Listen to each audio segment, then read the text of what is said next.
In the depths of an infinite void, consciousness suddenly flickered to life. As clarity emerged, a scene revealed a man and a woman smiling warmly, introducing themselves as Dada and Mama, proud parents of their infant son, Cliff. The baby's face lit with understanding. He clenched his tiny fists in recognition. All at once, memories flooded in. He had been reincarnated, and this was a fresh beginning. His mind quickly filled with grand ambitions for his new life, mastering extraordinary skills and embarking on adventures in a fantastical world, surrounded by loving parents and beautiful companions.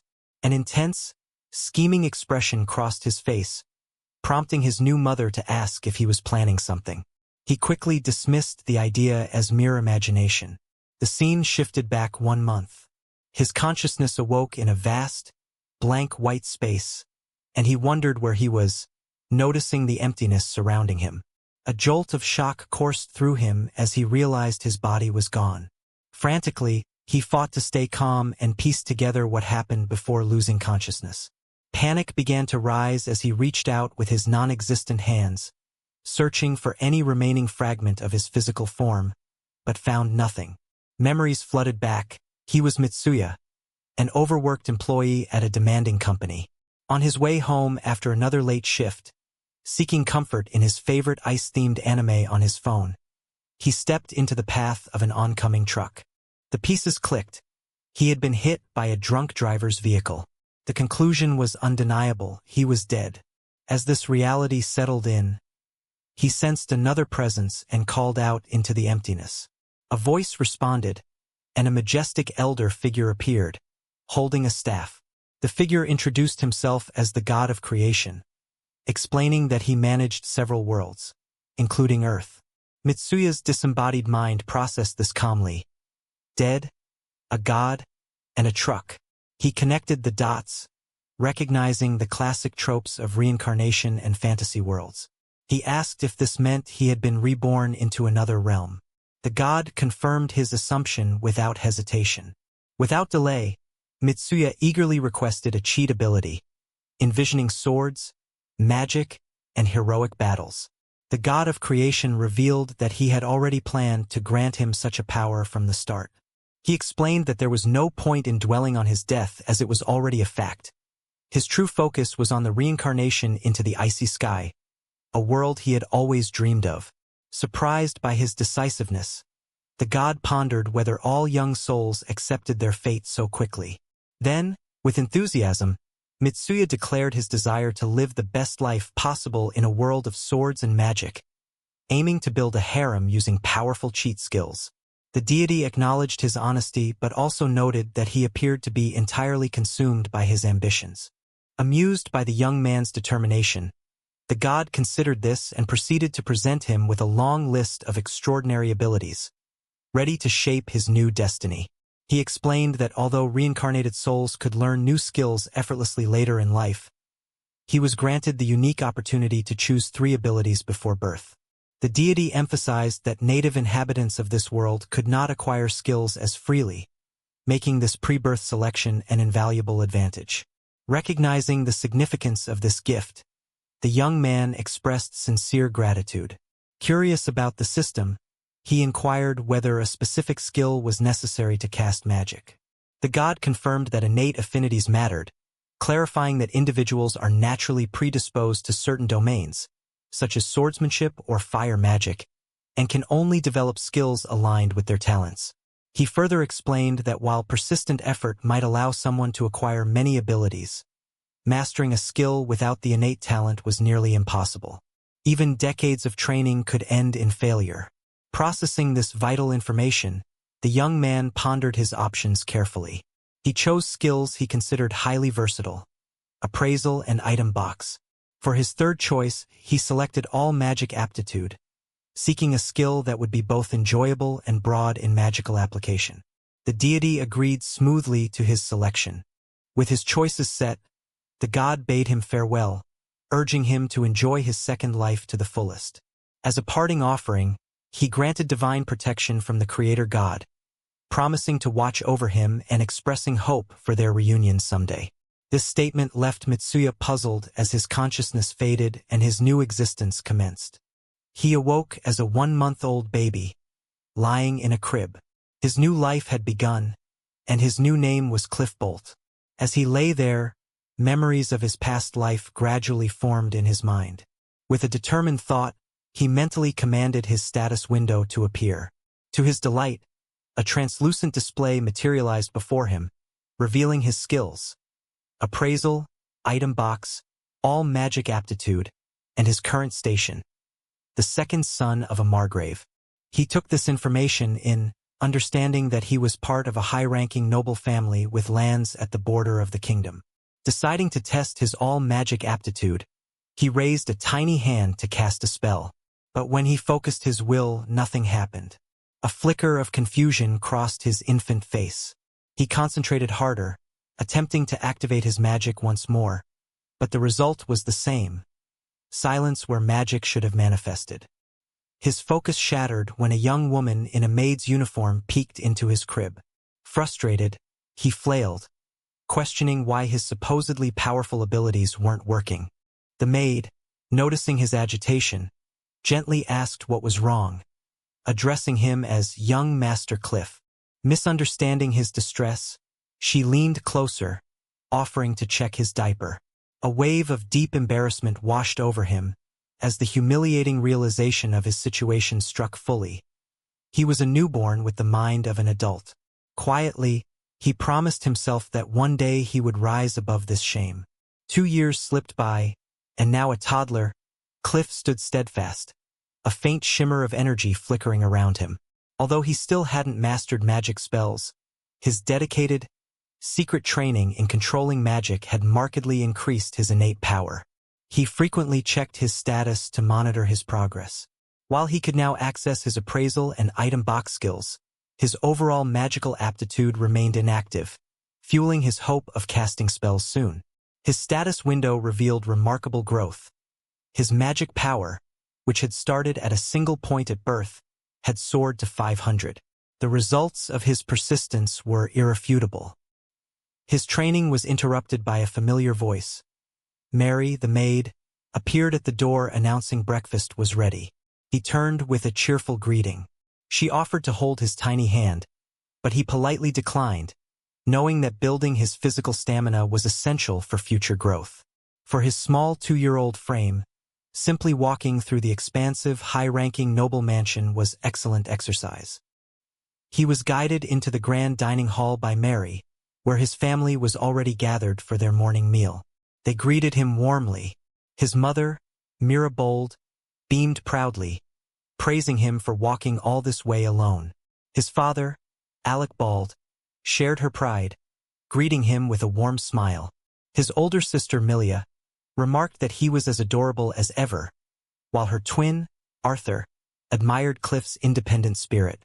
Their collective enthusiasm was somewhat overwhelming. Arthur pointed out Cliff's messy hair and offered to fix it. Meanwhile, Milia eagerly held out a spoonful of soup, encouraging him to eat.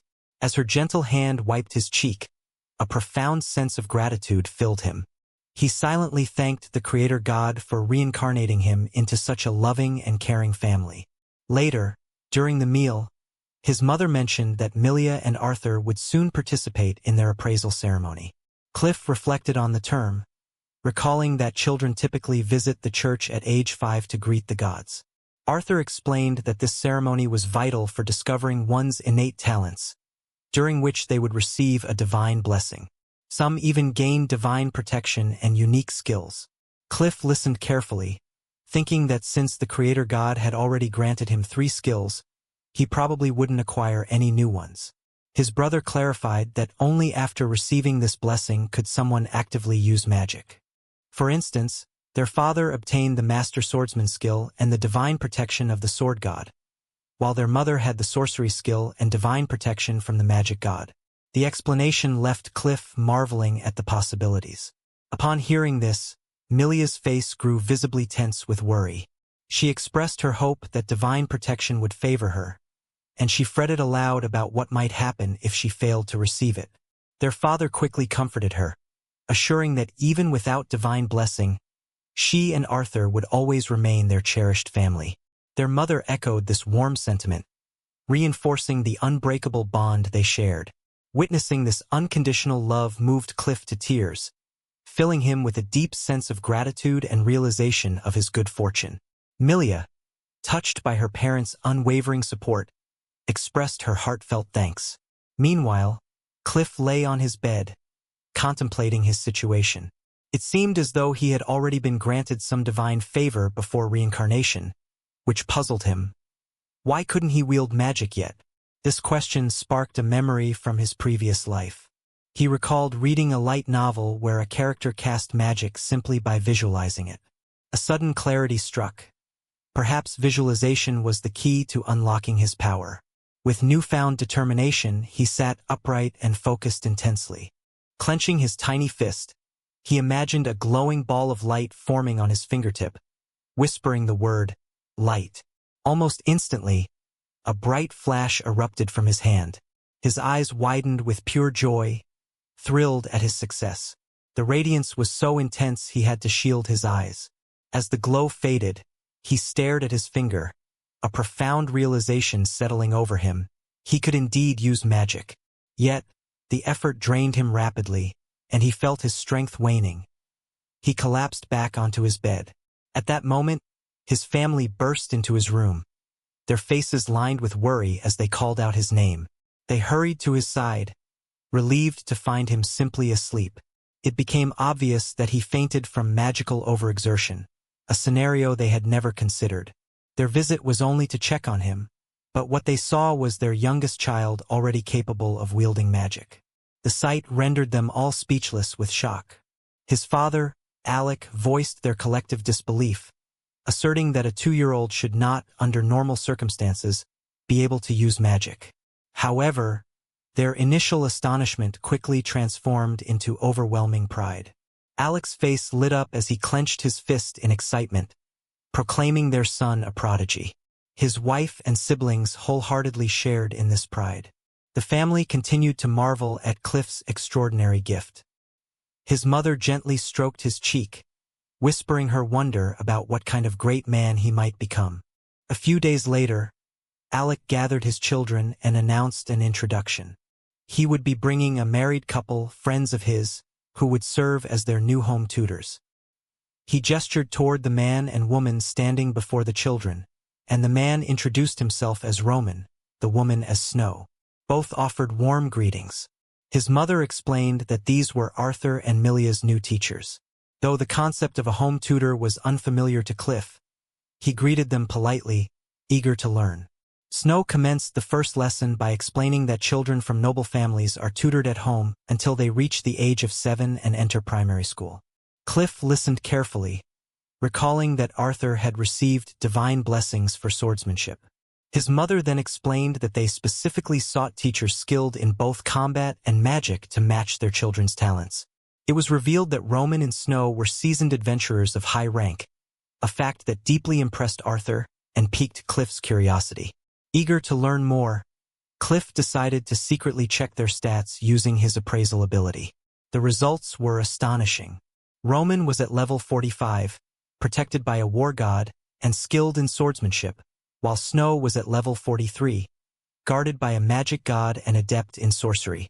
The realization that his siblings were being mentored by such formidable individuals filled him with awe and ignited a desire to grow stronger himself. During their initial formal lesson, his mother questioned whether a 2-year-old was too young to begin studying. However, when Roman mentioned that Cliff was a prodigy capable of magic, the instructor's skepticism evaporated. Snow, surprised but agreeable, allowed him to join the lessons. With permission granted, Snow asked Arthur what his kingdom's name was. Correctly, he responded, "The Salomon Kingdom." She then showed a map outlining their homeland. The bolded region lay in the west, bordering the Holy Kingdom, the Empire, and the Demon Kingdom. As his siblings discussed the major nations, Cliff sensed it would be odd for a toddler to inquire about the Eastern Territories. Silence felt best. He chose to absorb the information quietly. The lesson shifted to their domain's strategic importance. When asked about the role of the Margrave, Melia explained that the bold domain's main responsibility was to defend against monsters from the demon forest through regular hunts, safeguarding the kingdom's borders. She added that her father had always emphasized the need for constant readiness against a potential full-scale monster invasion. Snow, their tutor, praised this answer, noting that such a defensive role explains why the adventurer rank there was second only to that of the royal capital. Then she shared a startling revelation. Their father, the Lord, had once defeated a dragon from the nearby forest. This news stunned the children, who looked at their parents with admiration as Snow clarified that both Alec and Melia, along with the king and queen, had fought the beast together in the past. Cliff watched as his parents brushed off the story as something from long ago and was filled with pride. His parents were true heroes. In the afternoon, the focus shifted to private lessons. Swordsmanship with Roman and magic with Snow, further honing their skills. Arthur, already prepared for his session, informed Roman that it was time to begin. Cliff chose to observe the swordsmanship lesson first, finding it both thrilling and inspiring. Roman started by explaining a core principle. Abilities are a form of talent, but without diligent practice, they remain meaningless.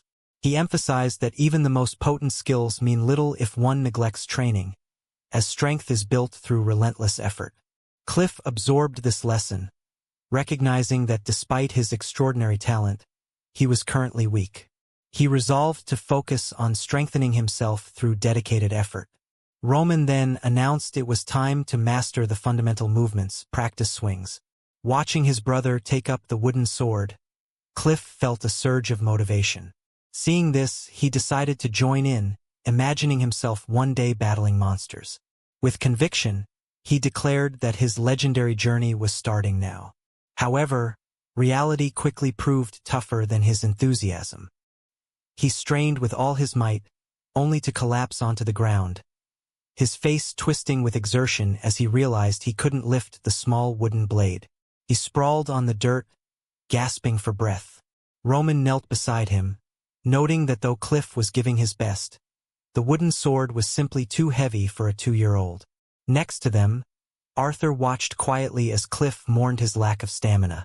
Despite his failure, a faint smile appeared on Cliff's face. He wiped sweat from his brow, contemplating how strange it was to have the mind of an adult in a child's body. Still, this realization didn't dampen his spirits. Rising swiftly, he clenched his fist with renewed determination, envisioning a future filled with extraordinary abilities and adventures. He promised himself he would do everything possible to reach that dream. From the sidelines, Roman offered words of encouragement. The boy's pure, unwavering resolve was obvious, almost palpable. Clenching his hands before him, Cliff reflected that today marked his appraisal ceremony, a crucial moment requiring his absolute best. His resolve was strengthened by a memory from when he was 5, recalling a promise made by the creator deity that they would meet again. He knew there was something specific he wanted to show this divine being. Mentally, he reviewed the results of 3 years of intense training. His status screen displayed his name, Cliff Bold, along with mastery over numerous elements: fire, water, wind, earth, light, darkness, time, and space. He possessed blessings from the gods of creation, magic, swordsmanship, and war, with a new one added recently. His skill set was extensive, including appraisal, an item box, chantless spellcasting, and high-level proficiency in various forms of magic and combat techniques. As he concluded his internal assessment, his sister Melia called out, reminding him it was time to head to the church. He readily accepted, recognizing this as the perfect moment to express his gratitude to the Creator God. Joining his family, a surge of nervousness unexpectedly washed over him. His siblings and father offered words of encouragement, assuring him that he could succeed. His mother then informed him that he would perform the ceremony alone, before a robed attendant stepped forward to guide him.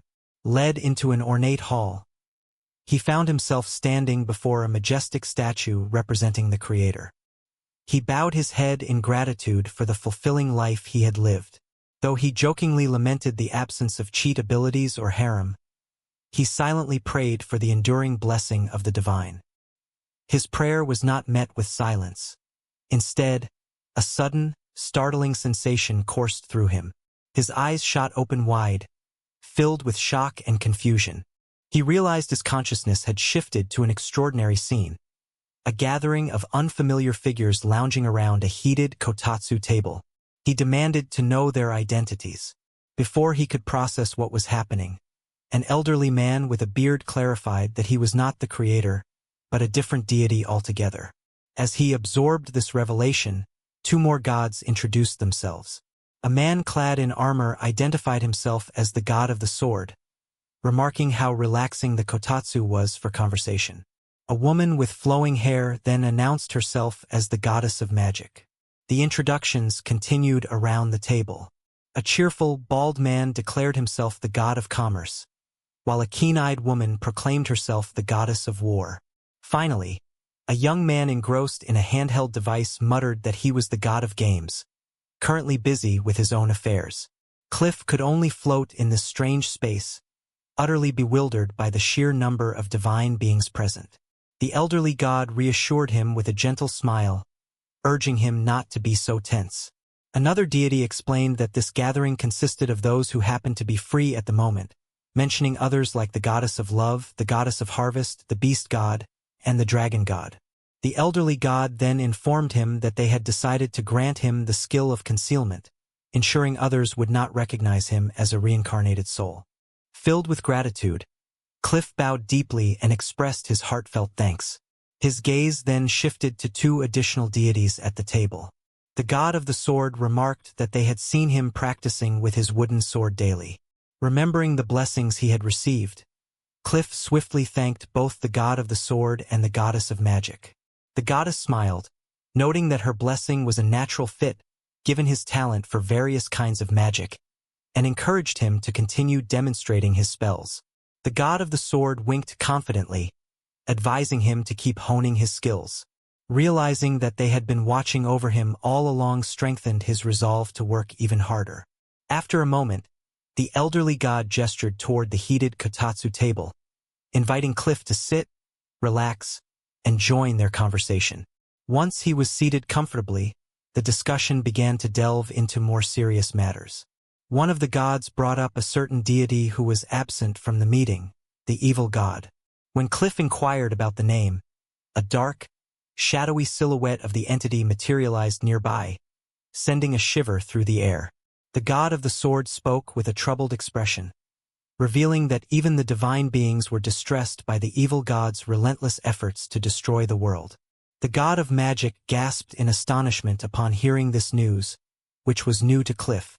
He had always believed that the Demon King was the primary threat to the world.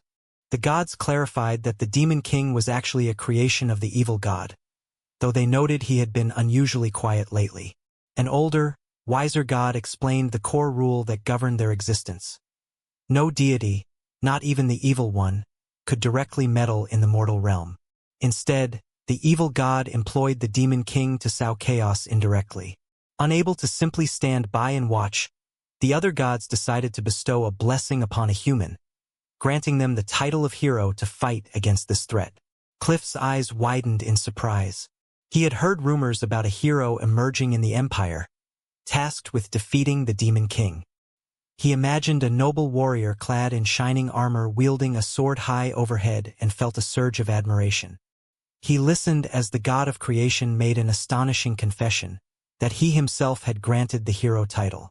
The revelation stunned Cliff and the assembled gods, leaving them momentarily speechless. The other divine beings reacted with surprise, eager to understand how such a privilege was bestowed. The god of creation explained that the hero had undergone their appraisal ceremony only a few months prior. Since then, he had kept a close watch on the boy, admitting that perhaps his intuition was off, yet something about the situation felt off to him. He urged everyone to remember the threat posed by the Demon King, and Cliff responded with a nod of understanding. Back in the mortal realm, the profound nature of that divine conversation seemed distant, almost fading away. During a family dinner at his estate, his father asked whether Cliff had received any special blessings or skills during his appraisal. Cliff confirmed that he had, while his siblings playfully joked about someday fighting the Demon King themselves. His mother then produced an official document from the ceremony, indicating it was time to review his status. As she read aloud, she revealed that Cliff had used his concealment skill to hide his reincarnation title. The family's expressions transformed from wide-eyed shock to outright amazement. Before long, they saw listed powers granted by the gods of creation, sword, magic, and war. His father, overwhelmed by the incredible display of strength, declared that Cliff's status was truly extraordinary. He embraced his son urgently, warning him that such rarity could make him a target for kidnapping or worse, and begged him to keep his abilities secret. A few days passed. As Cliff waited outside his family's estate, he reflected on how terrified and worried his family had been on the night of his appraisal. His thoughts were interrupted by the arrival of his tutors, Roman and Snow, who apologized for their delay. He greeted them with a warm smile as Roman explained that their delay resulted from some trouble in the demon forest, though he assured Cliff that everything had now been resolved. Snow, however, appeared still preoccupied, her brow slightly furrowed with concern. Before she could voice her worries, a streak of motion zipped past them at incredible speed. The blur resolved into a small, fluffy creature with enormous ears, leaping energetically through the air directly toward their group. Cliff watched in surprise as the animal suddenly landed atop Roman's head, prompting a gentle reprimand from the tutor. Intrigued, Snow asked about the creature.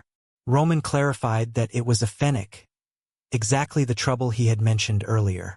He had discovered it under attack by monsters in the forest and rescued it. As Cliff gazed at the adorable miniature fluffball, his eyes widened with pure delight. Instantly, he felt a wave of recognition and joy, realizing exactly what he was seeing. The classic, irresistibly cute, otherworldly little creature. He eagerly turned to Roman and asked if he could pet it. Roman nodded, reminding Cliff to be gentle, as the fennec was still frightened from its ordeal. Then, he instructed him to hold out a finger and softly say, "I'm not scary," to show that he meant no harm. Following the advice, Cliff extended his hand. The tiny creature cautiously sniffed his finger before nuzzling affectionately against his cheek. Snow watched with a gentle smile, noting that the fennec appeared to have taken a liking to him. Overjoyed by this newfound bond, Cliff gently cradled the small animal in his arms and asked Snow if he could keep it, promising to walk and feed it every day. Roman hesitated, questioning whether he could truly handle the responsibility.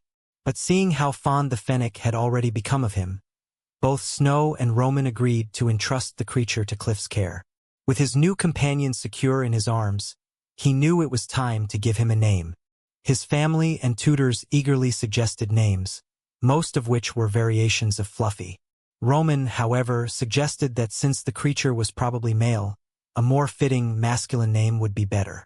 He dismissed the Fluffy-themed options and contemplated something more refined.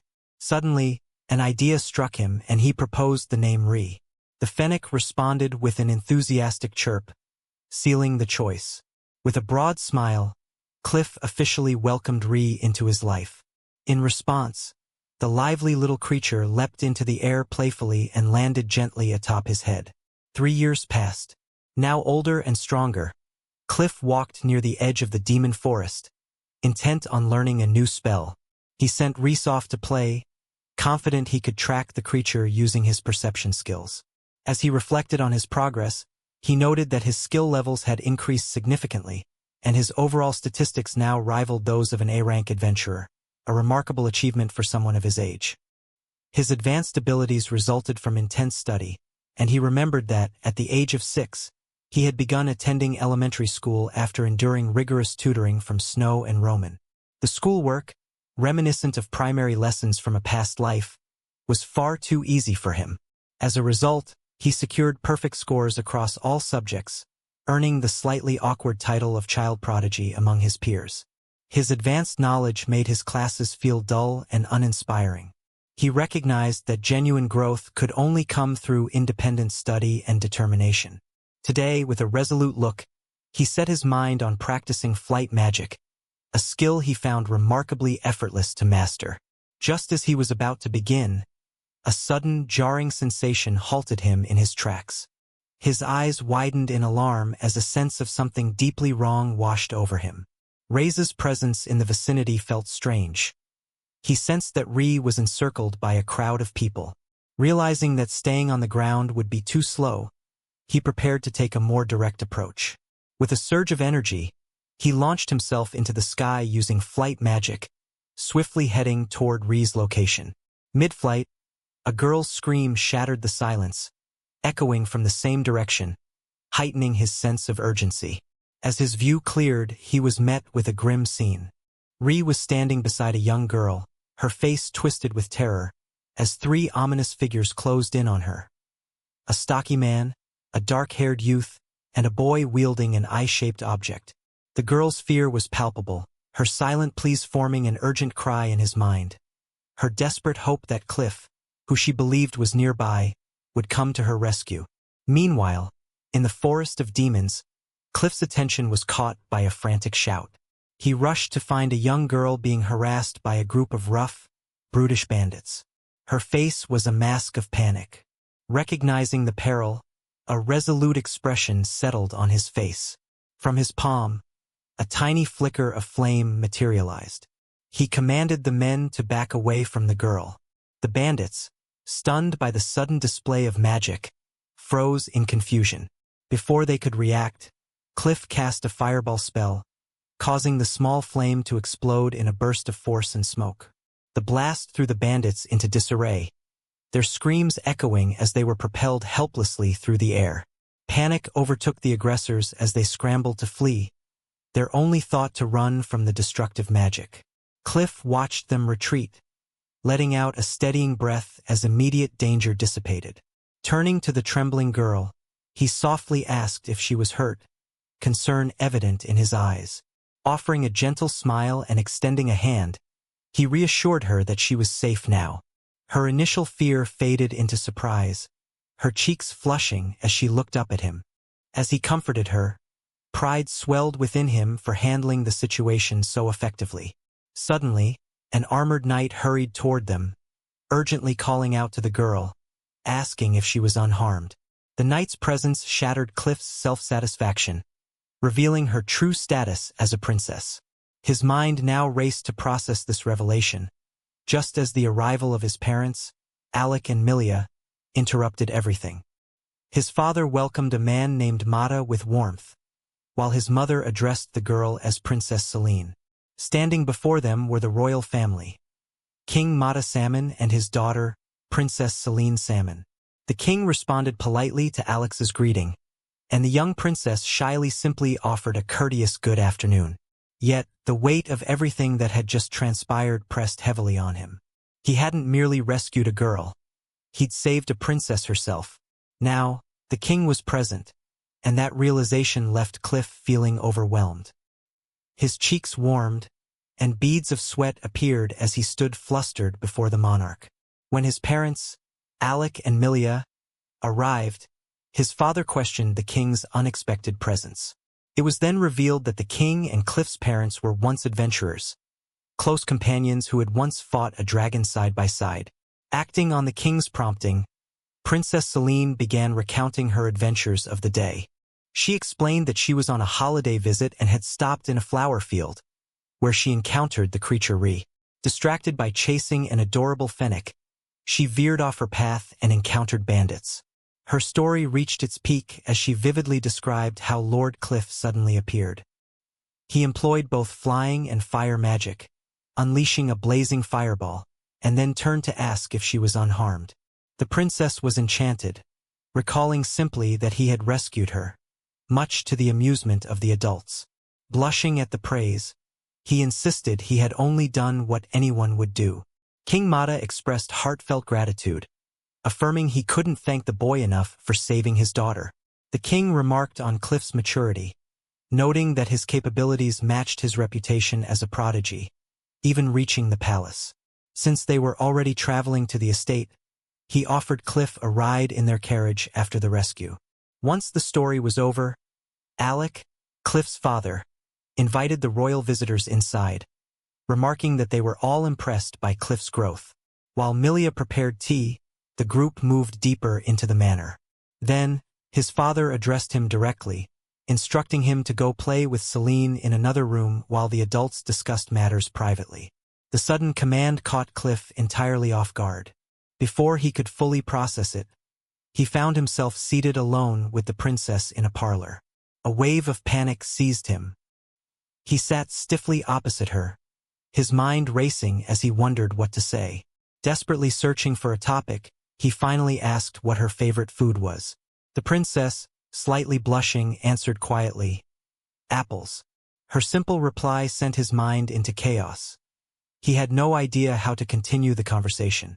Internally, he despaired, recalling that in his previous life he had rarely spoken to girls. The idea of socializing with one felt almost impossible. Meanwhile, Princess Celine was experiencing a tumult of her own emotions, overwhelmed by the unexpected encounter. Her heart hammered so intensely within her chest that she found it difficult to utter a single word.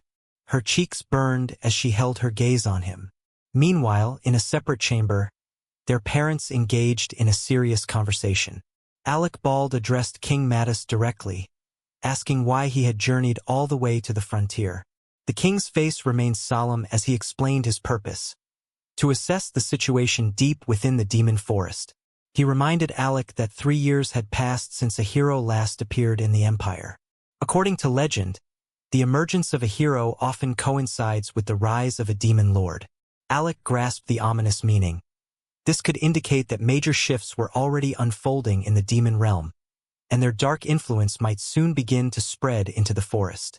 He reported that no changes had been observed so far, but assured the king that they remained vigilant. King Mattis accepted this, expressing confidence that they could count on their efforts. Sensing that there was more behind the king's visit, Alec pressed further. He pointed out that reports about the forest were sent regularly, so the king's inspection must have a deeper reason. Ultimately, the king revealed his true intent. He wished to see the so-called prodigy Cliff with his own eyes. He explained that, just as the rise of a demon lord often signals the birth of a hero, other titles of great power, such as Sage or Sword Saint, had also emerged. He noted that his own daughter, Celine, held one of these titles, and that even an 8-year-old saint was recognized in the Holy Nation. His real interest lay in this new generation of exceptionally gifted children. He felt compelled to witness for himself the child rumored to be a prodigy. The king further assessed that Cliff possessed remarkable maturity and strength for his age, and that Celine seemed quite fond of him. Alec quickly dismissed the rumors, insisting that Cliff had not been officially granted any title. He then expressed concern over unsettling reports about the new hero, worried that the Empire might seek to wield this child as a weapon against their land. Pointing to a map of the continent, he explained the precarious position of the Salaman Kingdom. If they were attacked by demons from the south and faced an invasion from the west, even the kingdom could not resist. Alec, with a grim expression, concurred. He concluded that maintaining internal stability must be their primary focus at present. His wife, Milia, added that she had heard of increasing tensions among the nobles recently. The conversation briefly touched on the Holy Nation to the north, but the king dismissed them as a threat, confident that their wise and peace-loving pope would not initiate conflict. The adults shared the hope that children could lead peaceful lives away from warfare.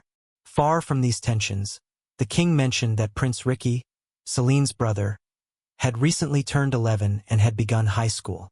Milia Bold hoped her children, Arthur and Milia, both of the same age, would get along smoothly with others. Confirming his plans, the king announced he would stay at their home for a while and expressed his wish that Princess Celine could enjoy a proper rest during their visit. Meanwhile, in the garden, Cliff gathered the other children and, holding a small glowing bird, told Princess Celine he would show her something extraordinary: the creation of a firebird. As his demonstration unfolded, he conjured shimmering water orbs, calling the spell pseudo-bubble. Celine, visibly impressed, exclaimed that Lord Cliff was an astonishing magician. She smiled proudly inwardly, though outwardly dismissing his talents as ordinary. Watching her, Cliff noted that their initial awkwardness had faded, and they had grown quite close. To showcase his abilities further, he swept Celine into his arms and levitated, claiming that he could even fly. As they soared into the sky, she gasped in wonder and eagerly asked what other magic he could perform. Her cheeks flushed with a realization that Lord Cliff was truly incredible, carrying her like a princess. Her heart beat wildly, but she misinterpreted her nervousness, and Cliff cheerfully suggested they go into town like this. Surprised but eager, she agreed. They arrived at a lively town square, where Princess Celine pointed at a vendor with wide eyes. She asked what it was, and Cliff explained it was a food stall selling snacks, suggesting they try some. After placing an order for two, Celine took a bite, her face lighting up with joy as she exclaimed how delicious it was. Watching her, Cliff thought she was utterly adorable. Continuing their walk, he led her to a ring toss game, where he effortlessly won a prize with a single toss, much to Celine's amazement. They then sampled a local treat which she found completely novel, comparing its flavor to fried potatoes. His focus then shifted to a stall selling accessories. Seeing a particular item, he confidently announced he would buy her a hair clip.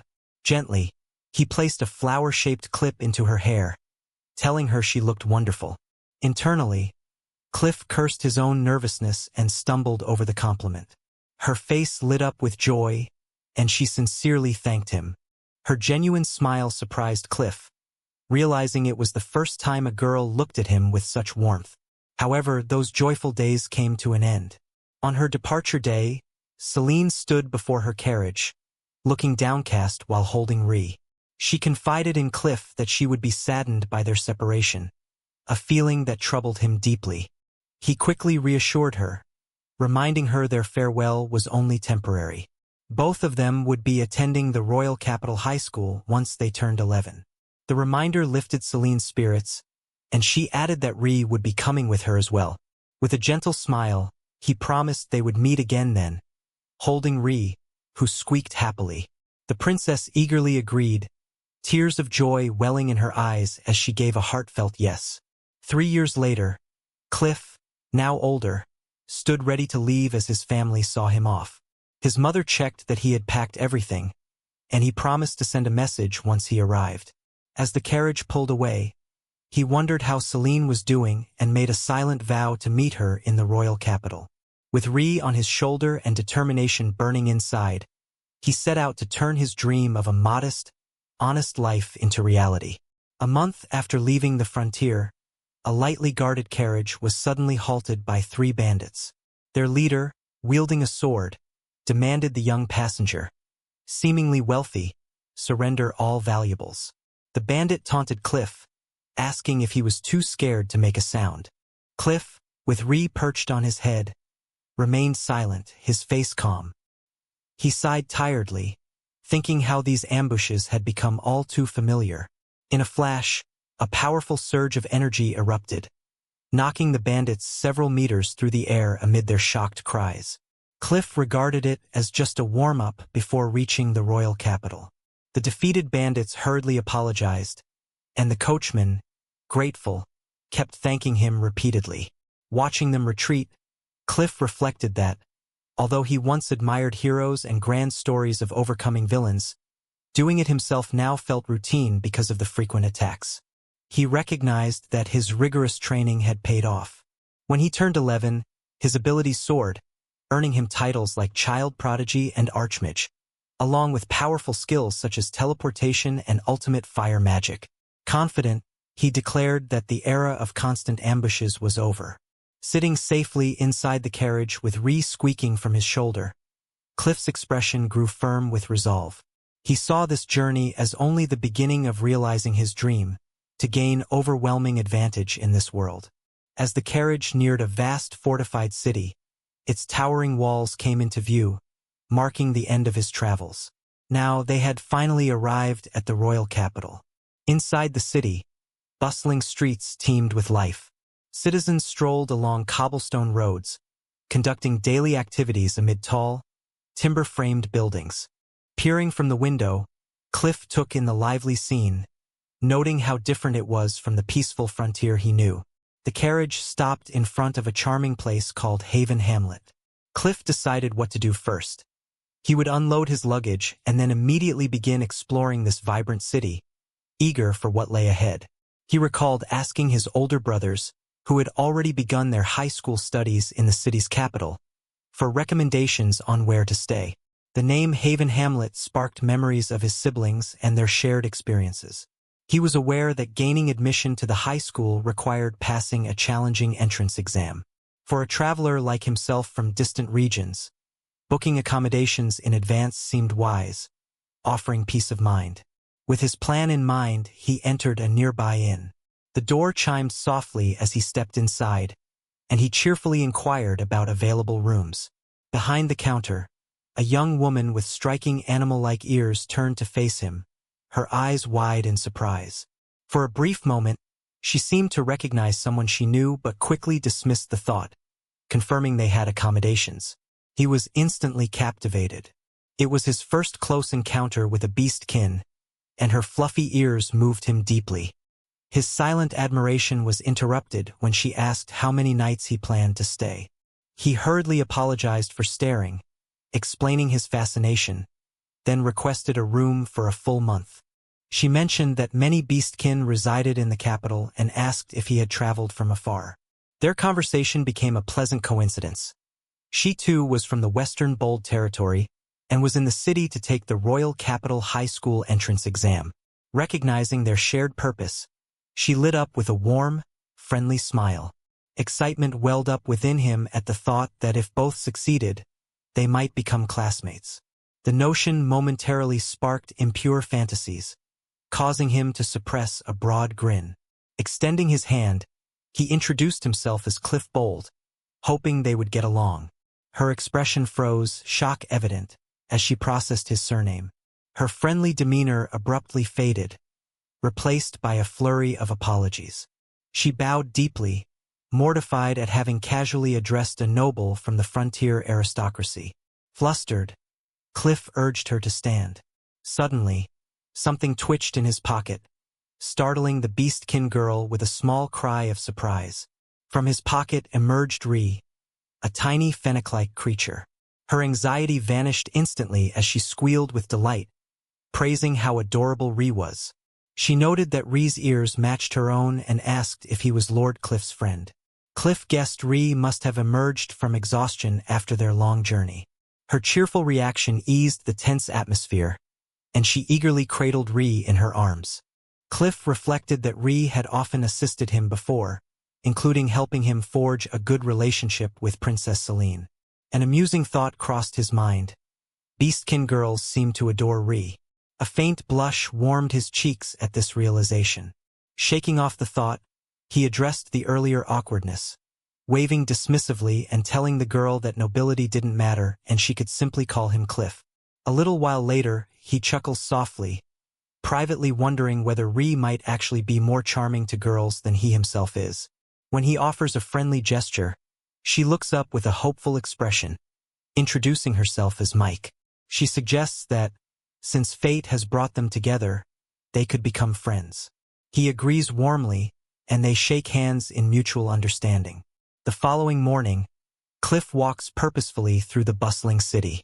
He is determined that, although he's confident he'll pass the entrance exam, he won't neglect his studies and plans to visit a bookstore. His gaze falls upon an inviting building, and he notices a familiar sign. It's a bookstore. A surge of excitement fills him at the thought that, in a city this size, they might carry books on the specific magic he has been seeking. Entering, he is immediately struck by the vast array of volumes, each one a precious artifact in this world where printing technology is non-existent. Every book must be handwritten or copied by hand, making each one rare and costly. Approaching the elderly shopkeeper, Cliff requests texts on summoning magic and tame. The shopkeeper confirms the existence of such books, but his tone hints at complications. When Cliff makes an offer, the old man scoffs at a hefty sum, 40 gold coins. He is told to leave if he is merely browsing, as such a price is beyond any child's reach. Nonetheless, Cliff manages to secure the books and returns to his lodging, where Mike greets him warmly. He promises to lend her the tomes once he's finished with them, which brings her delight. Internally, he reaffirms his goal to unravel the mysteries of magic and skills in this new world. Without delay, he immerses himself in one of the books, its pages seeming to shimmer with latent power. He declares his intention to attempt to tame a monster as a companion. Nearby, Reese squeals for attention, prompting Cliff to laugh and apologize for being too absorbed to play. With Ree perched on his shoulder, he considers that once he enrolls at the academy, his little friend might find itself with little to do. He muses that it would be wonderful if Ree could make a new friend as well. The tiny creature seems to contemplate this, deciding whether to nap or go for a walk. Gently stroking Ree's head, Cliff reflects on their 6 years together, sensing a growing understanding of his companion's thoughts. With renewed determination, he resolves to start forging new friendships. The very next morning, he ventures out onto a grassy field to put his plan into action. Ree, sitting atop his head, watches as he adopts a confident stance, ready to begin. His eyes scan the area, seeking his first potential partner. The idea of capturing a slime excites him, and Ree chirps in agreement. Recalling what he has read, he knows slimes should be present nearby, although he initially sees nothing. Closing his eyes, he concentrates his mana and activates a new skill, presence detection, hoping to pick up the faint signs of magic or living creatures nearby. The magic immediately produced its intended effect. Sensing something nearby, he turned confidently toward a patch of rustling grass. Hidden among the tall blades was his target, a small slime. It sat quietly in the grass as Cliff studied his book. The text indicated that for weak monsters, simply uttering the word tame should suffice to make them allies. With resolve, he stretched out his hand toward the slime and voiced the command, while Reese chirped encouragement from atop the creature's head. Yet his attempt had no impact. The slime shivered slightly, trembling as if confused. From his shoulder, Reese observed that the effort had failed. Pondering what to try next, Cliff remembered another suggestion from the book, that perhaps attacking the creature first to weaken it might help. He quickly dismissed the idea, feeling it was wrong to harm a gentle being he aimed to befriend. Continuing his reading, he learned that taming was more successful if the creature itself desired companionship.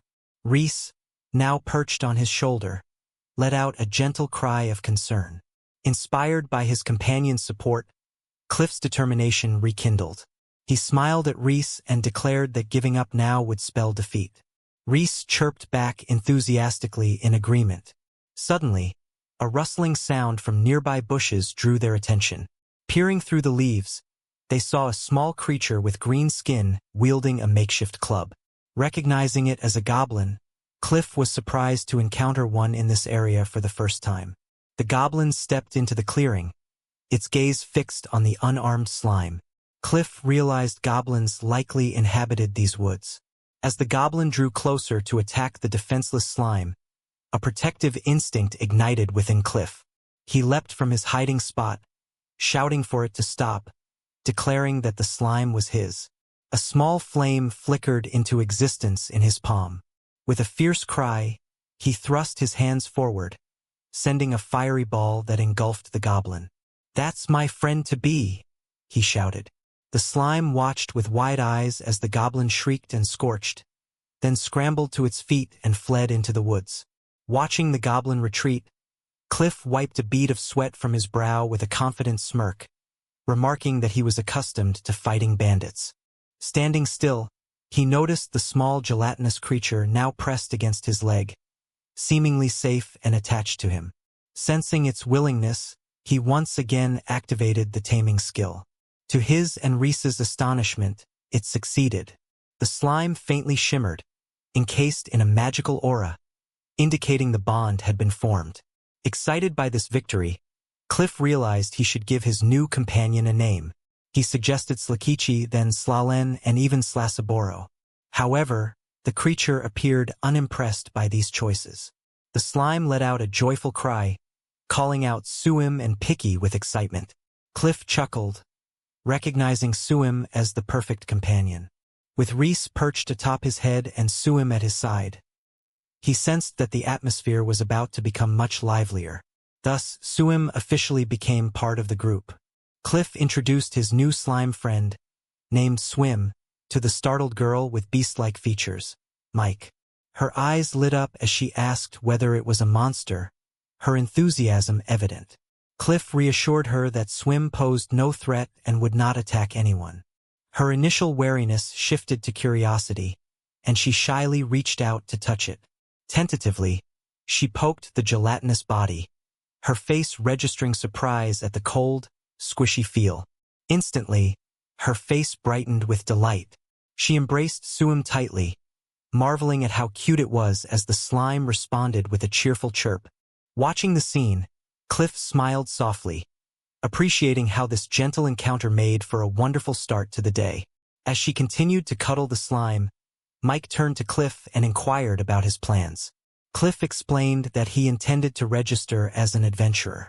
Soon afterward, he found himself before a grand, impressive building, the Adventurers Guild. Inside, the bustling tavern hummed with a lively mix of adventurers and travelers. He thought that becoming an adventurer was the ideal way to earn money while thoroughly enjoying life in this new world. Confident in his decision, he headed directly to the reception desk as a cheerful voice greeted him. He looked up and saw a woman with long, flowing hair of a light hue and pointed elf-like ears. Her warm smile struck him instantly, and he noted how charming she was. His eyes were captivated by her striking beauty and elegant features. It suddenly dawned on him that this was his first encounter with an elf. Overcome by the intensity of the moment, he felt a compelling urge to express his admiration. Clasping his hands together with resolve, he startled the elf behind the counter, who looked at him with curiosity. Fixing her with a sincere gaze, he declared that although it was his first time meeting an elf, she was unquestionably the most beautiful woman he had ever seen. The elf, who was in fact over 1,000 years old, responded with a gentle, knowing smile. He was met with welcoming warmth and surprising directness. The elf introduced herself and expressed her fondness for the young man, finding his genuine admiration reassuring. She cheerfully assured him that she would handle his registration process. True to her word, Ellie handed him his official adventurer ID card. She explained that all newcomers begin their careers at the town of Frank. Cliff, utterly enchanted by her kindness and the efficiency of the guild, exclaimed his delight, while Reese and Swim watched with curiosity. She then outlined the guild system, recommending that he start with simple tasks such as gathering herbs, delivering packages, or assisting with house chores, experiences that could help him earn money while settling into the new life. Monster subjugation quests become available only after reaching a certain rank, she explained. Cliff listened carefully, absorbing every detail. Once his registration was complete, he clutched his new card, reflecting on how kind Ellie had been. Her final piece of advice echoed in his mind. If he encounters a monster, he must run immediately. Filled with excitement, he proclaimed his desire to pursue all kinds of adventures, deciding to start with gathering herbs. In a sprawling grassy plain, he quickly spotted a small plant, wondering if it was a medicinal herb. With Reese and Swim perched on his shoulders, he prepared to activate his appraisal skill to identify it. The skill confirmed his suspicion. Then he activated presence detection, revealing numerous other herbs scattered nearby. He devised an efficient method: locate with detection and store them in his item box, repeating the process. His strategy proved remarkably effective. After only 3 hours, he checked his inventory and was pleased to find he had already gathered 1,000 bundles of medicinal herbs. Next, he considered the other items accumulating in his storage. Recalling the goblins, orcs, kobolds, and boars he had defeated en route to the capital, he realized he hadn't yet registered with the guild to sell the spoils due to his young age. To better manage his growing collection, he decided to transfer the monster materials into a magic bag, an item favored by nobles and merchants for its capacity. While organizing his belongings, he reflected on his item box. Its rarity and his vast magical power transformed it into a cheat-level ability. He knew he had to keep its existence secret to avoid trouble. Just then, Swim turned its attention to a nearby chest. Suddenly, the chest swung open, revealing a monstrous mimic. Cliff froze in horror, suddenly aware that he was facing a mimic. He shouted for the creature to cease, thinking, "There's no way something so soft and cute could be a threat." In response, Swim acted decisively. The slime stretched its gelatinous body wide, engulfing the mimic completely and immobilizing it. Before Cliff's eyes, it swallowed the creature whole with astonishing speed. The mimic was swiftly digested, disappearing without a trace. Stunned, Cliff watched, unsure of what had just transpired. Instinctively, he used his appraisal skill on the small creature to understand it better. The result showed that Swim had leveled up from level 1 to level 10, with its health and magic points increasing tenfold. He celebrated its growth but then noticed an unexpected detail. Swim was female. The realization left him momentarily flustered, questioning whether it was appropriate to add a monster to his team, much to Fennec's evident disbelief. Later, at the Adventurers Guild, the elf receptionist stared at the submission report with wide eyes. She stared at the numbers in utter disbelief. The total amounted to 1,000 bundles of herbs and roughly 200 monsters. Turning toward her colleague, she desperately sought reassurance, convinced there must have been a mistake. He nodded affirmatively, confirming that both the quality and quantity of the goods were accurate, gesturing toward the enormous pile outside. Cliff politely requested that they exchange the goods for payment, but the receptionist looked at him with growing confusion. She explained that even a seasoned adventurer would consider 80 herb bundles or 20 monsters in a single day an exceptional haul. She confessed that she had completely misjudged the size of the submission. Her exclamation of surprise drew unwanted attention. A loud, boisterous adventurer at a nearby table scoffed, calling Cliff a brat. He loudly accused the young man of exaggerating and lying to impress the receptionist. His companions jeered, suggesting Cliff had stolen leftovers and telling him to leave. The group declared the guild was no place for dishonest youths, and Cliff froze, overwhelmed by the sudden hostility.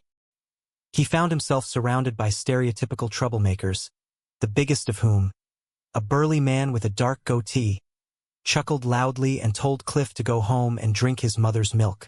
One of his friends pointed out that their boss was drinking something sweet, mocking him for having a childish palate. Slightly grimacing, Cliff decided to use his appraisal skill on the man, sensing it might be useful.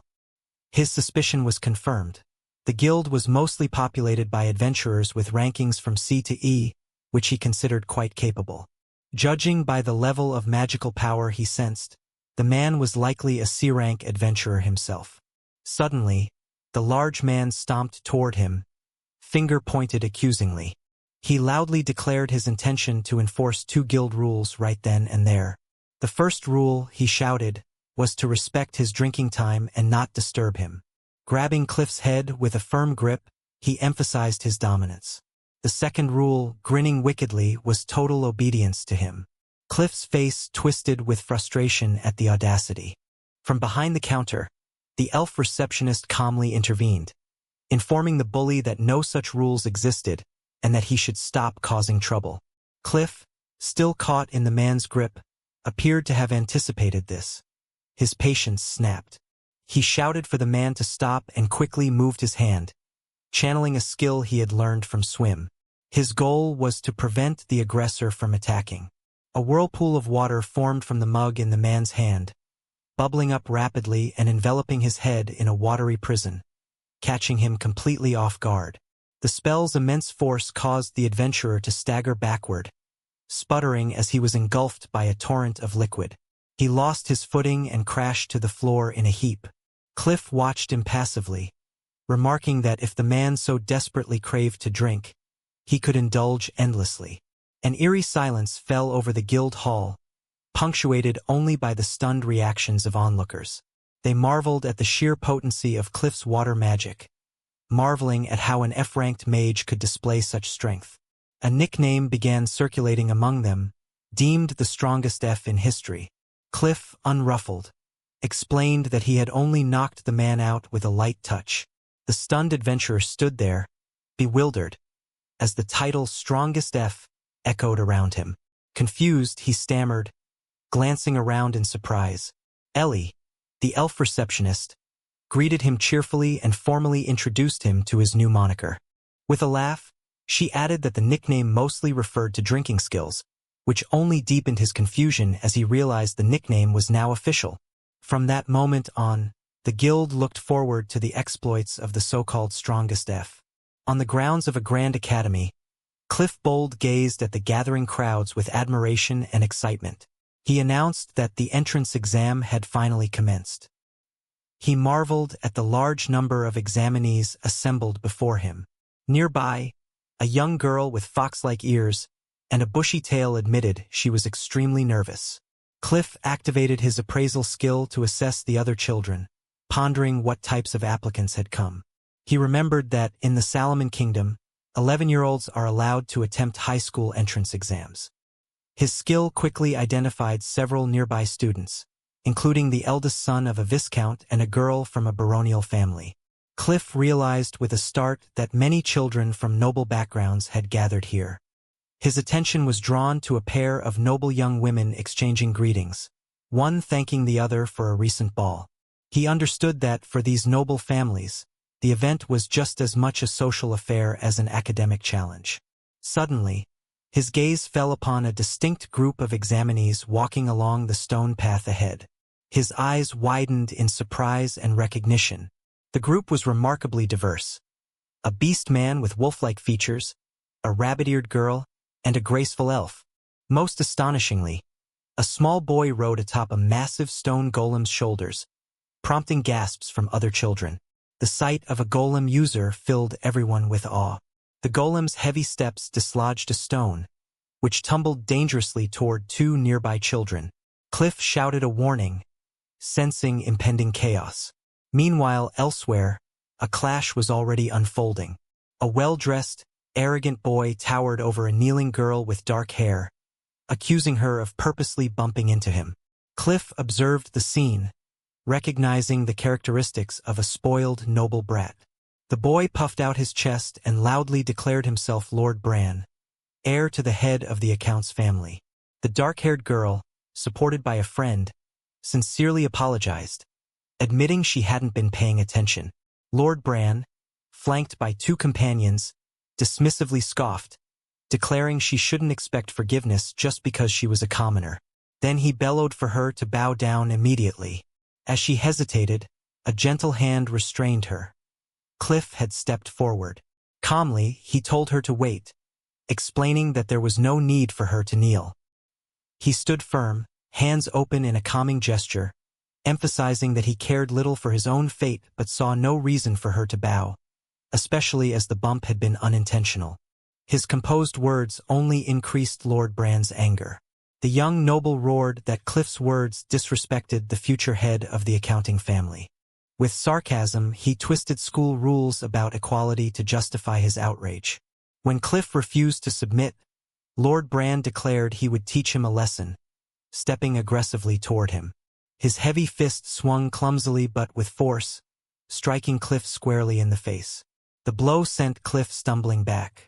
Lord Bran charged forward, shouting orders to stop him from running. Cliff's main concern was avoiding real trouble before the upcoming exam. He pointed just ahead of his pursuer. With a subtle application of wind magic, he dislodged a single cobblestone, causing it to roll directly into Lord Bran's path. The stone hit the boy's boot with a loud thud. The noble tumbled forward, landing face first on the stone pavement. Dazed and confused, he pushed himself up and looked back to see Cliff standing calmly, still pointing. The surrounding examinees burst into laughter, mocking the fallen noble. Some jeered that he was the one bowing down now.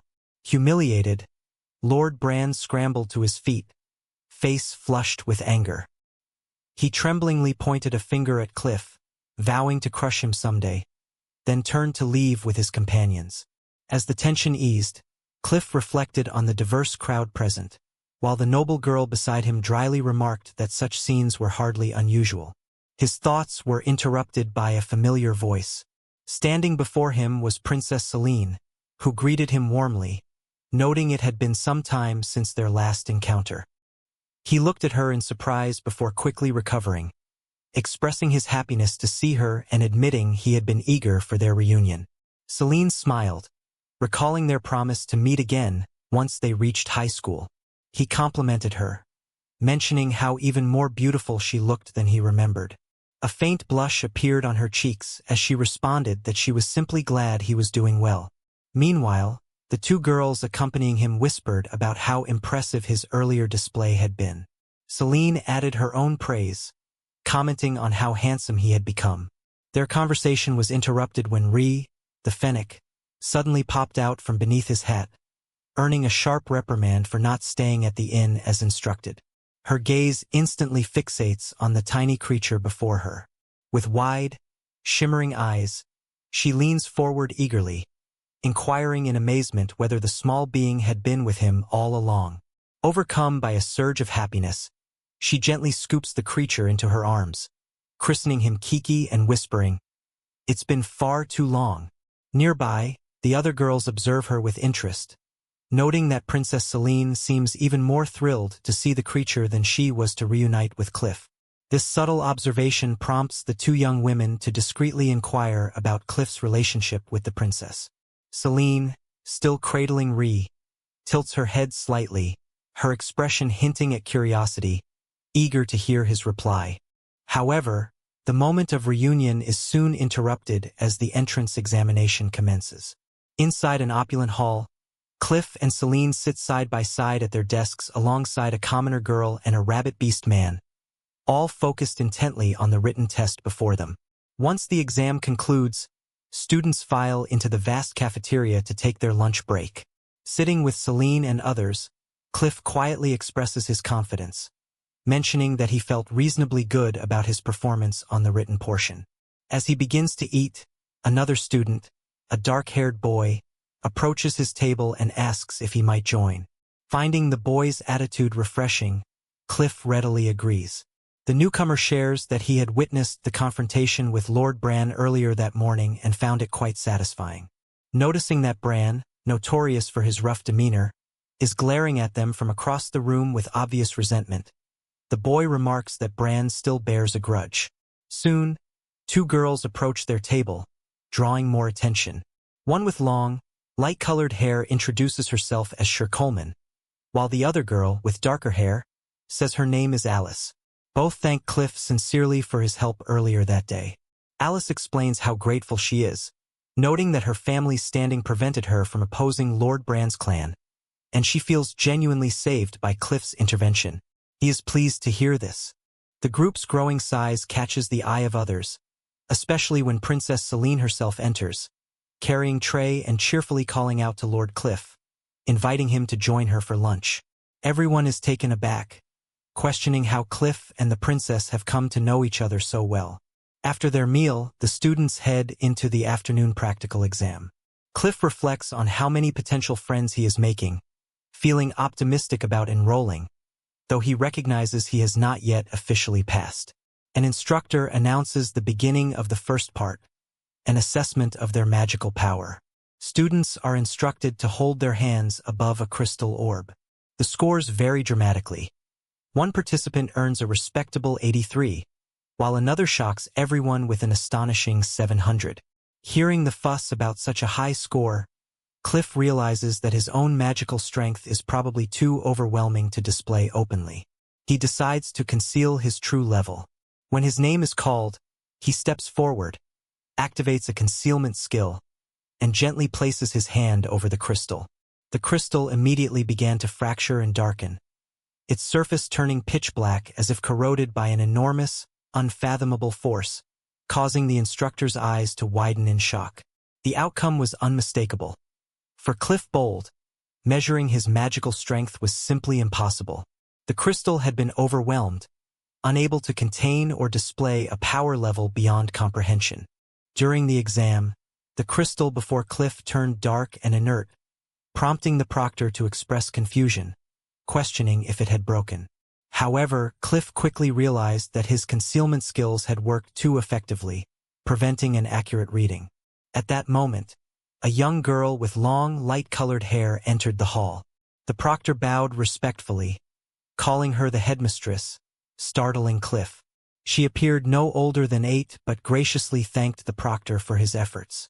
The proctor, eager to maintain composure, suggested that in a world infused with magic, an unmeasurable power level might be considered normal.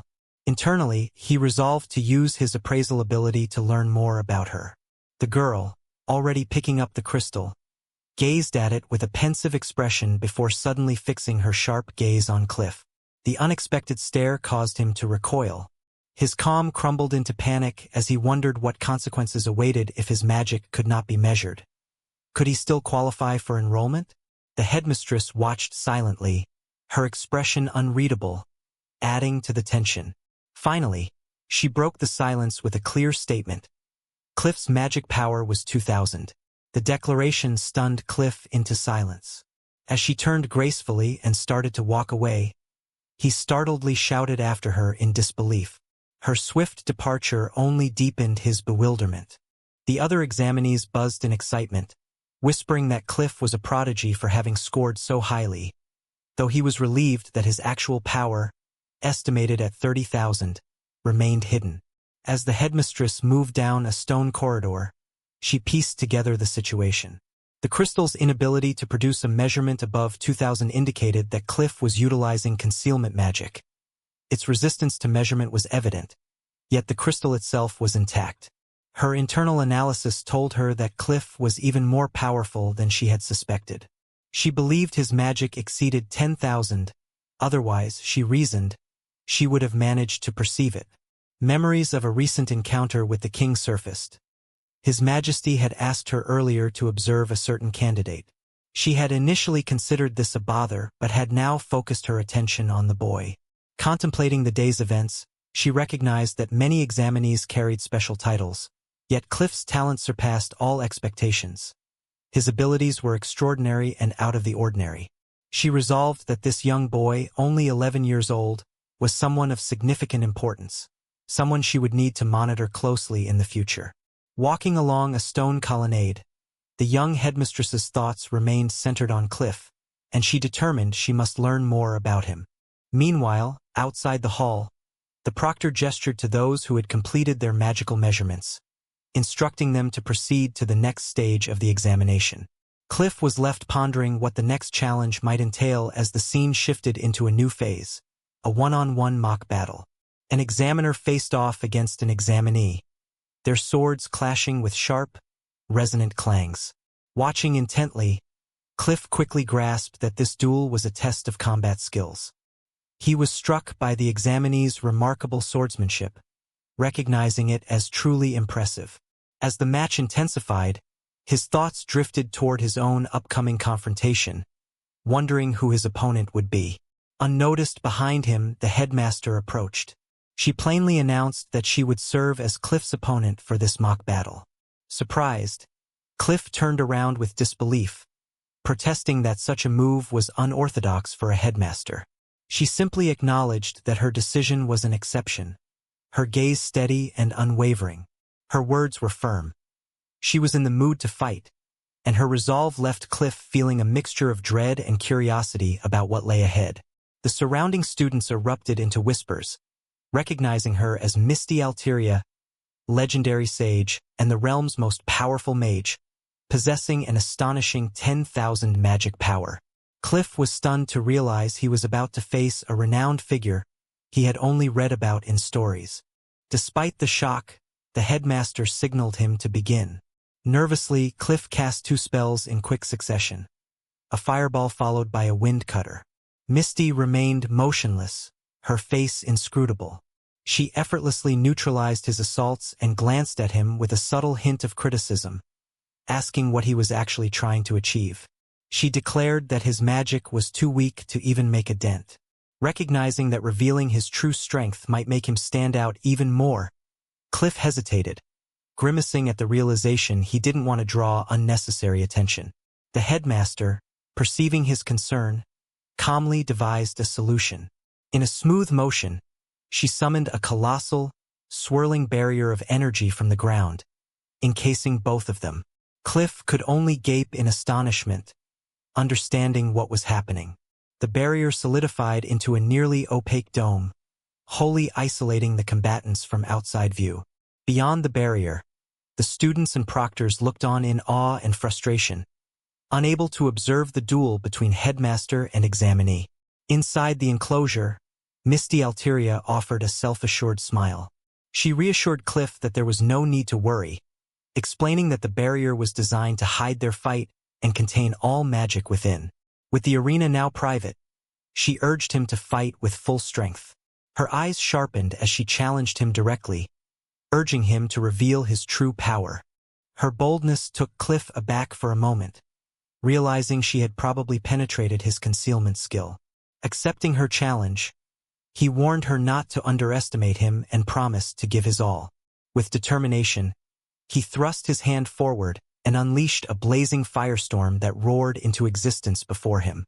The headmaster observed with a slight smile, recognizing that he was finally beginning to display his true potential. Calm and unfazed by the blazing inferno, she subtly invoked her own spell. A fine mist of water materialized in the air before her, growing swiftly until it engulfed his firestorm and obscured his vision entirely. In a panic, he scanned his surroundings, unable to pinpoint her location within the dense vapor. Without warning, she descended from above the mist, launching a barrage of fiery arrows toward him. His eyes widened in alarm as he looked upward, fully aware that if the attack hit, he faced serious peril. She touched down softly, the dust and smoke from the impacts gradually settling, revealing her serene figure. She gazed at the cratered ground, silently pondering whether her assault had been too harsh and if he had truly been defeated. Her face grew serious as she watched the remaining smoke dissipate, her mind questioning aloud whether he was still present beneath the debris. Suddenly, a gentle hand patted her head. Cliff stood behind her, wearing a confident smile as he announced calmly, "Checkmate, Headmaster." He observed her quick deduction of his strategy with amusement, noting her suspicion that he might have used teleportation. He simply kept his secret to himself, quietly amazed by her swift intuition. Deciding to postpone her numerous questions, she raised her hand, beginning to dispel the massive magical barrier encasing them. As the opaque walls faded away, the gathered examinees came into view, one loudly proclaiming they could see the pair clearly. The headmaster declared that the mock battle with Cliff was over, and the results would be announced along with the others. A wave of confusion and curiosity swept through the crowd, who doubted that Cliff could have defeated the renowned sage. Many wondered whether he truly matched the headmaster's mastery, especially given how he had managed to block her attacks repeatedly. Amidst the stirred audience, Cliff started to question the outcome himself, wondering aloud who had actually won and quietly fearing he might have pushed too far. His thoughts were abruptly interrupted by a startling realization: the headmaster had vanished. With a shout of surprise, he dashed across the field, wondering if she had fled the scene. As the examination officially ended, the day had arrived for the results of the entrance exam. Cliff walked alongside Mike toward the school grounds. The anticipation reminded him vividly of waiting for university grades in his previous life. When they reached the courtyard, Mike's tail twitched anxiously as she expressed her hope that she had passed, a display of nervousness that took Cliff by surprise. Joining his classmates, Cliff greeted them cheerfully, eager for the days ahead and feeling a hopeful anticipation about student life. However, with the entrance ceremony still a week away, Cliff found himself back at the Adventurers Guild. The elf receptionist, Ellie, welcomed him with a bright smile and a cheerful good morning. With renewed determination, Cliff approached her desk and declared, "Miss Ellie, I want to take on a quest. I'm going to raise my rank." His motivation was clear. He aimed to shed the embarrassing nicknames the guild members had given him. Just then, a loud voice called out from across the room, "Oh, the mightiest F." Cliff's face twisted in frustration at hearing the very moniker he desperately wanted to escape. He stood before Ellie, who was enthusiastically searching for a suitable quest, promising to find a good recommendation for an F-rank adventurer like him. Suddenly, a man's voice interrupted from behind, asking if the boy was Cliff. Turning around, Cliff saw a man with a warm smile who introduced himself as the Guildmaster. The Guildmaster crossed his arms and remarked that he had heard various rumors about Cliff. The boy quickly assessed the man, feeling that he seemed trustworthy, a reliable adult. Shock struck him when he realized how quickly the stories had circulated. Tales of him dealing with troublemakers and even defeating the headmistress during the exam had already reached the guild. The Guildmaster continued, gently stroking his chin, explaining that typical adventurers are usually assigned straightforward tasks like gathering materials. However, recognizing Cliff's apparent strength, he placed a reassuring hand on the boy's shoulder and made a special proposal: a goblin settlement extermination. The suggestion froze everyone in stunned silence, Ellie and Cliff staring in disbelief at the Guildmaster's words. Ellie quickly voiced her objections, insisting that sending a novice on such a perilous mission was simply too risky, regardless of his strength. Cliff responded with calm confidence, asserting the opposite. The Guildmaster, meanwhile, offered only a knowing wink, showing no concern for her protests. He clarified the task: to deal with a weaker goblin settlement that housed merely about 5 creatures, all considered a D-rank threat or lower. Upon hearing this, Cliff felt a surge of quiet optimism. It was a prime chance to gain confidence and elevate his rank. The Guildmaster silently deduced that, judging by the rumors, Cliff's strength was at least on the level of a Sank, making the Renwu straightforward. He overheard the Guildmaster explaining to the receptionist that numerous jobs had been piling up and they lacked sufficient adventurers to handle them. The elf receptionist, clearing her throat, approached Cliff and formally asked whether he would accept the goblin extermination quest.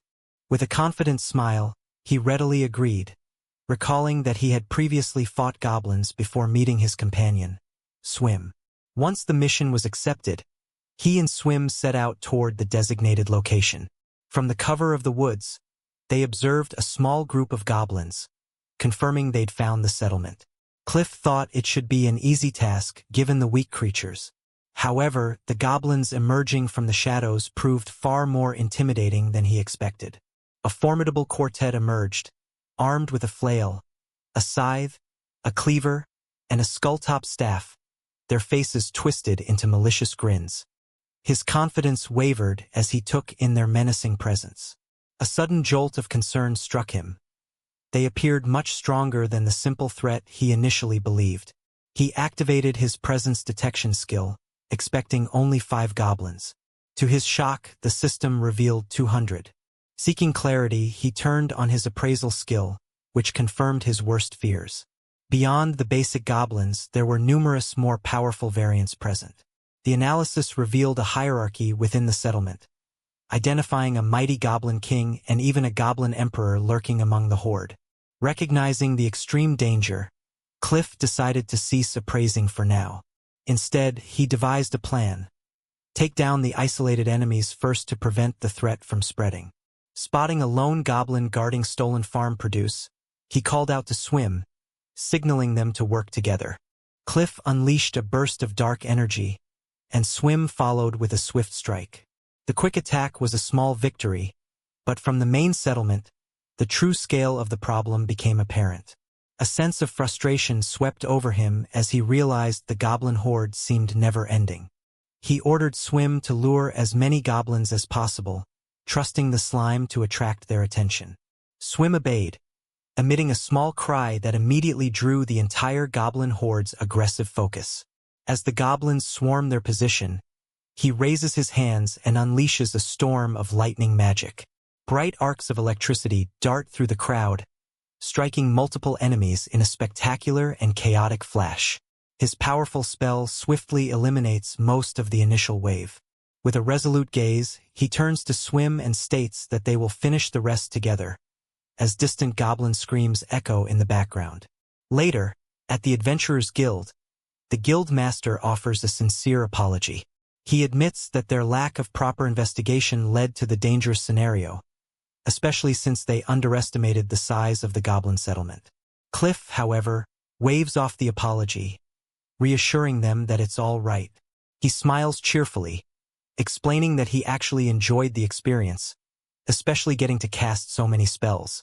The elf receptionist looks stunned, silently wondering if he's a battle fanatic. She then hands him a sizable pouch of coins, explaining that goblin materials collected during the fight have earned him a generous reward. She also presents him with a new guild card. With a tone of congratulations, she announces that from this day forward, he is officially classified as a D-rank adventurer. Cliff examines the card with surprise and then asks the guild master if there are any quests he might recommend. The master considers, acknowledging that Cliff's strength is at least sufficient for the current rank, but due to regulations, he cannot advance further without proper approval. After a moment, the master's face brightens as he comes up with an idea. He suggests that, for an adventurer like Cliff who seeks thrill and challenge, a perfect new task awaits, an area filled with treasure chests and monsters. The guild's recommendation is clear.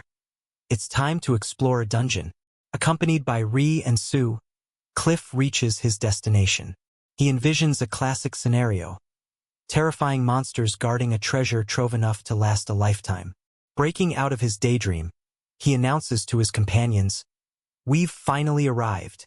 The location is indeed a quintessential dungeon, its mouth a rugged stone archway embedded into a hillside, promising an adrenaline-packed adventure inside. Standing before the imposing entrance, he can't help but feel impressed by the atmosphere. Ree and Sue chirp and squeak in agreement beside him. His choice of this site was deliberate, based on a recent conversation with Ellie at the Adventurers Guild. She had shown him a map of the Salomon Kingdom, explaining that it contained 10 dungeons of different ranks. Based on his new guild card, she recommended he start with a D-rank dungeon. Now, standing at the threshold of that very dungeon, he wonders aloud what treasures and monsters might await inside, excitement gleaming in his eyes. His eager thoughts are suddenly interrupted by a desperate shout echoing from the dungeon's entrance. He stops instantly, startled, realizing someone is emerging from within. Emerging from the shadows of the dungeon entrance, a group of 4 adventurers stumbled out, their faces etched with fright and exhaustion. They desperately called for help, crying that monsters had slain everyone and that their party was close to complete destruction. Cliff watched them in stunned silence, his jaw dropping at their terrified expressions. Without hesitation, he stepped forward, eager to assist. He inquired about their condition and offered to share his healing supplies.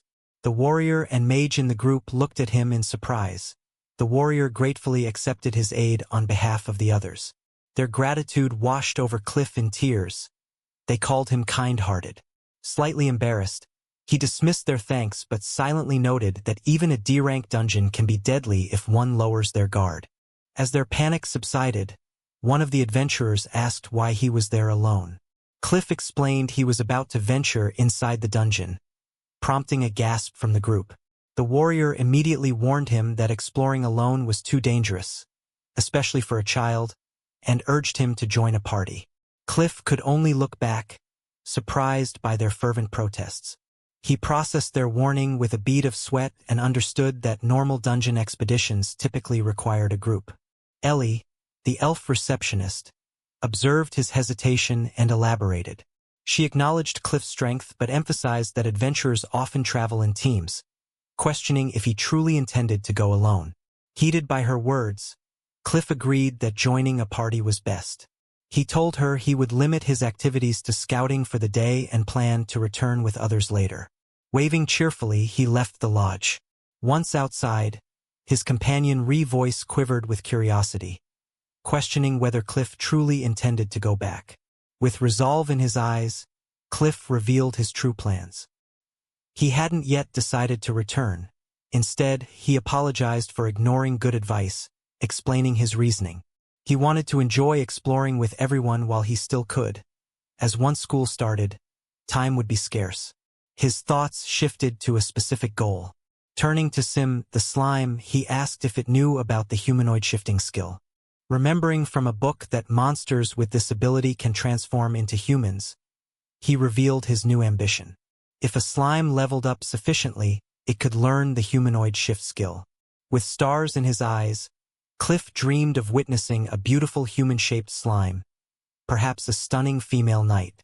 Filled with excitement, he entered the dungeon, instructing Ree to hide.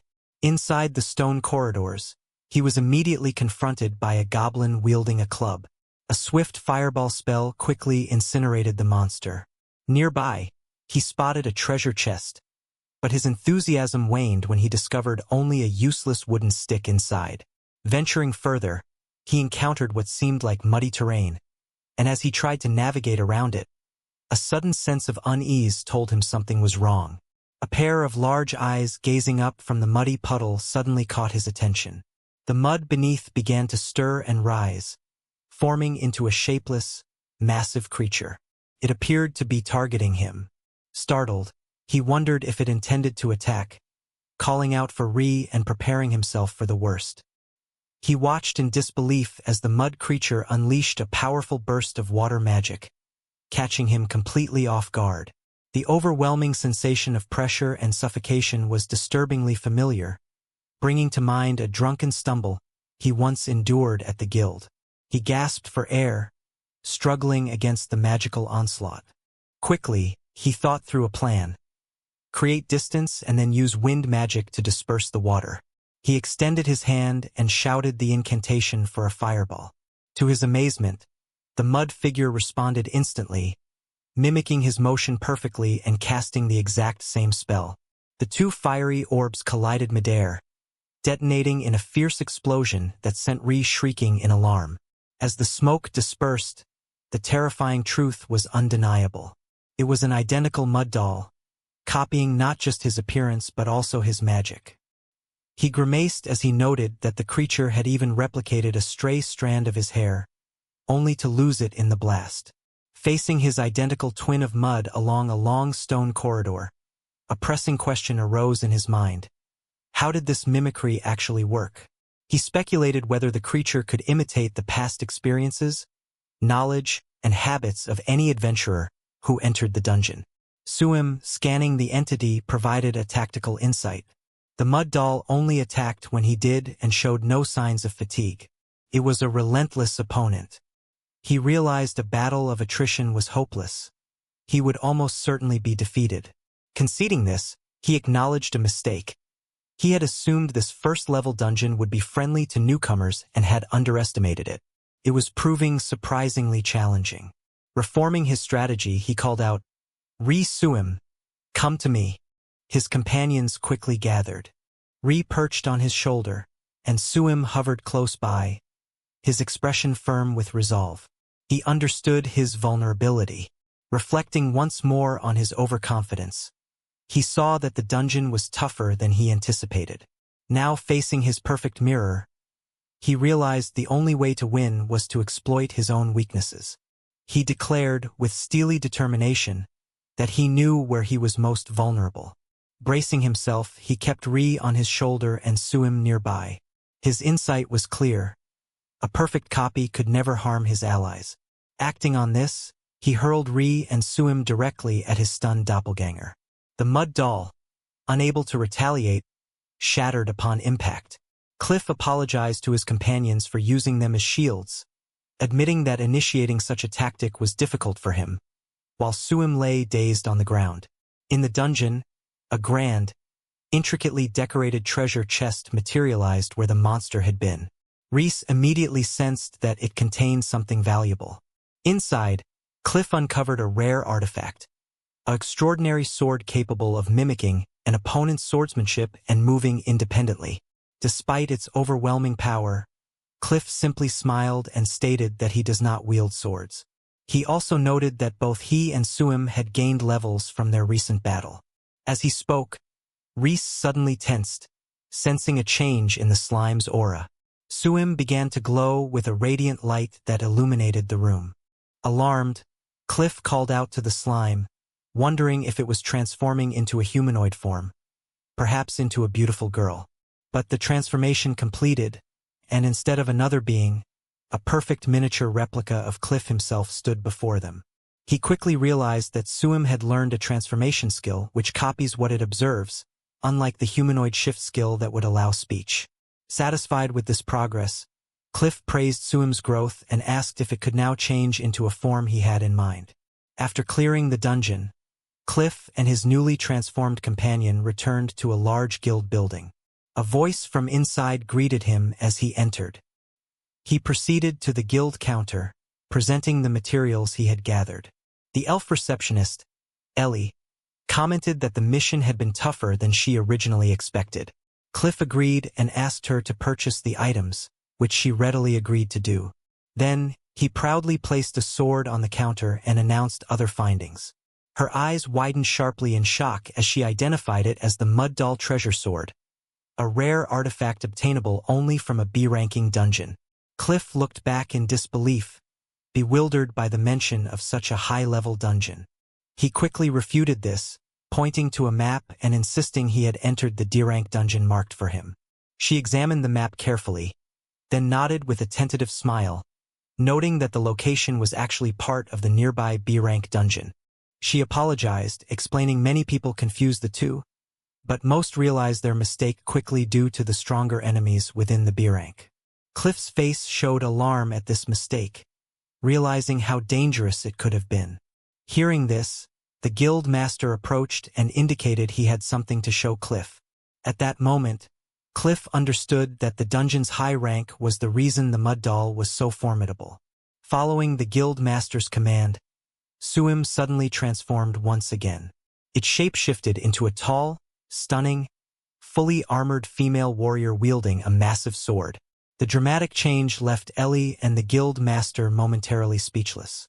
Cliff proudly explained that although Suim had not yet mastered humanoid shift, it had successfully learned the transformation skill. The guild master and Ree watched in amazement at the display. The guild master commented on how much stronger Suim had become. Finally, Cliff wished them farewell and declared that he and Ree would have a meal to restore their strength. Three friends settle at the table, sharing a meal as they prepare to face upcoming challenges united in spirit.